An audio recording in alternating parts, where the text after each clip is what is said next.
ઝી 24 કલાક આપેલા નામો પર સત્તાવાર મોહર વાગી ચૂકી છે। ઝી 24 કલાકે કહ્યું હતું કે 6 થી પણ વધુ મંત્રી રિપીટ થશે। ઝી 24 કલાકે કહ્યું હતું કે 20 જેટલા ચહેરાઓ નવા હશે। ઝી 24 કલાકે ડંકાની ચોટ પર કહ્યું હતું કે 26 ધારાસભ્ય મંત્રીમંડળમાં હશે અને 26 પર મોહર વાગી ચૂકી છે।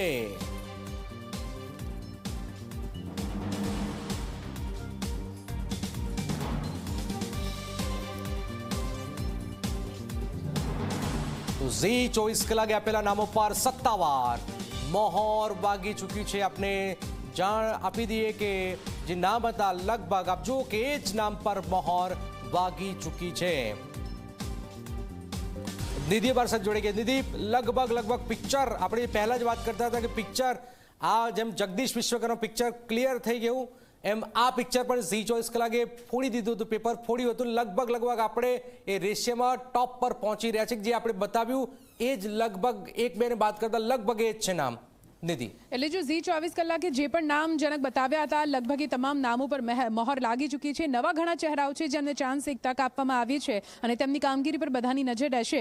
પણ નવું વર્ષ, નવું મંત્રીમંડળ અને નવા વિશ્વાસ સાથે એ જ સરકાર ફરી એકવાર આગળ વધવા માટે મક્કમ છે। 11:30 આ તમામ જેટલા પણ નામ સામે આવ્યા છે તે તમામ પદનામિત મંત્રીઓ પદ ગ્રહણ કરશે, શપથ લેશે અને તે બાદ આવતીકાલથી જે કેબિનેટની બેઠક છે આજે સાંજે એ બેઠકથી કામગીરીની શરૂઆત થશે। પરંતુ જે નામ સામે આવ્યા છે એ નામ કેમ એ ચહેરાઓને સ્થાન આપવામાં આવ્યું છે, કયા જે જ્ઞાતિગત સમીકરણો છે કે પછી કયા જે અલગ અલગ સમીકરણો છે તે સેટ કરવામાં આવ્યા છે તે જાણવું ખૂબ જ જરૂરી બની જતું હોય છે। આપણી સાથે વધુ વાત કરવા માટે ઝી 24 કલાકના એડિટર દીક્ષિત સોની જોડાઈ ગયા છે।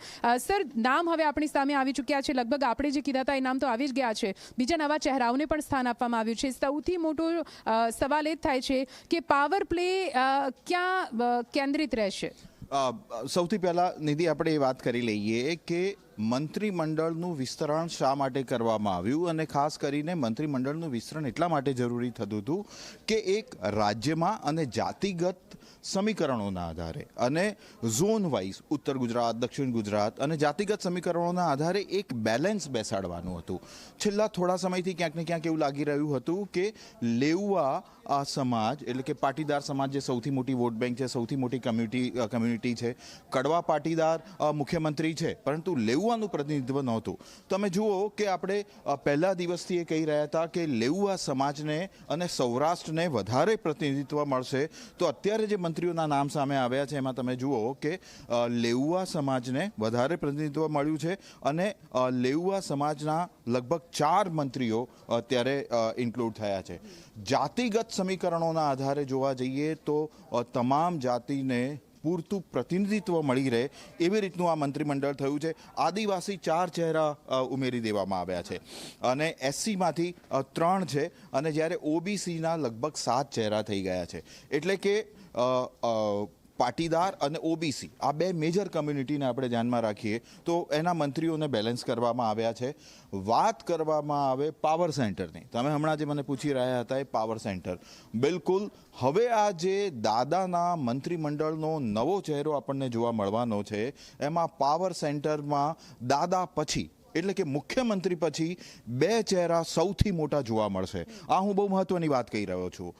દાદાના મંત્રીમંડળમાં હર્ષ સંઘવી અને જીતુભાઈ વાઘાણી આ 2 પાવર સેન્ટર તરીકે આવનારા સમયમાં તમને દેખાશે અને આ બંનેને એ પ્રકારના પોર્ટફોલિયો આપવામાં આવશે કે જેનાથી દાદા પછી સૌથી સીધું મહત્વ જો મંત્રીમંડળમાં કોઈનું હશે તો જીતુ વાઘાણી અને હર્ષ સંઘવી, એટલે ક્રોનોલોજીમાં કહું તો હર્ષ સંઘવી અને જીતુ વાઘાણીનું રહેશે। એટલે કે એક આખો ચહેરો બદલવાનો મંત્રીમંડળનો અને રાજ્ય સરકારનો જે ચહેરો હતો એ બદલવાની આ કવાયત હતી અને એમાં બહુ જ સરસ રીતે બેલેન્સ થયું છે।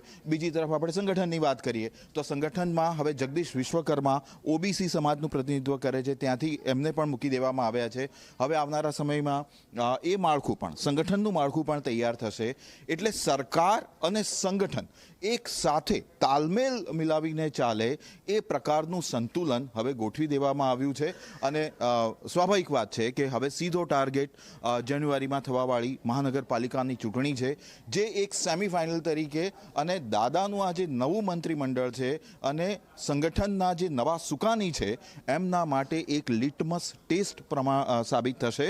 અને ખાસ કરીને 2027ની વિધાનસભા ચૂંટણીમાં આ લોકો કેવી રીતે, આ બંને ટીમ, સંગઠન અને સરકાર કેવી રીતે પરફોર્મ કરશે એ આપણને જોવા મળશે. એટલે અત્યારે જે પ્રયત્ન કરવામાં આવ્યો છે મોવડી મંડળ તરફથી, હાઈકમાન્ડ તરફથી, અમિત શાહ તરફથી કે નરેન્દ્રભાઈ તરફથી, તો એમાં બહુ સ્પષ્ટ જણાય છે કે તમામ સમાજના લોકોને અને ખાસ કરીને જે ઝોન છે ઉત્તર ગુજરાત, મધ્ય ગુજરાત, એને સમાન પ્રતિનિધિત્વ આપવાનો પ્રયત્ન કરવામાં આવ્યો છે.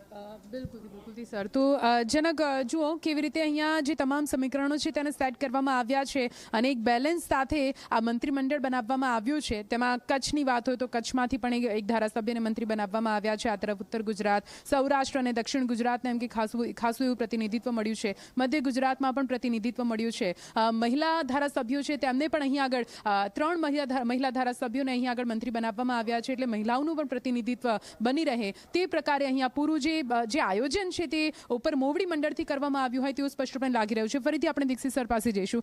સર, નિધિ, એક વાત જરૂરી, એટલે હું ખાસ એમાં એડ કરવા માંગુ છું કે સૌરાષ્ટ્ર, આપણે ઝોન વાઇઝ વાત કરતા હતા, તો ઝોનમાં સૌરાષ્ટ્રમાંથી 9 મંત્રીઓનો સમાવેશ કરવામાં આવ્યો છે. 9 મંત્રીઓ, એટલે જે આપણે લેઉવા સમાજ અને સૌરાષ્ટ્રની વાત કરતા હતા તો સૌરાષ્ટ્રને પૂરતું પ્રતિનિધિત્વ મળ્યું છે.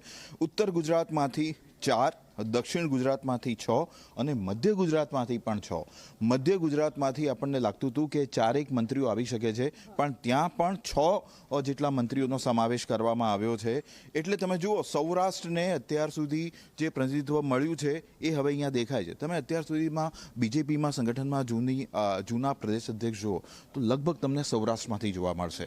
પણ થોડા ઘણા સમયથી, છેલ્લા થોડા સમયથી જોવા જઈએ તો સૌરાષ્ટ્રનું પ્રતિનિધિત્વ ઓછું જણાતું હતું અને એ ક્યાંક ને ક્યાંક મોવડી મંડળને અને ભારતીય જનતા પાર્ટીના હાઈકમાન્ડને એની જાણ હતી અને એટલા માટે એને રેક્ટિફાઈ કરવા માટે અને સુધારવા માટે સૌરાષ્ટ્રમાંથી 9 મંત્રીઓ મૂકવામાં આવ્યા છે.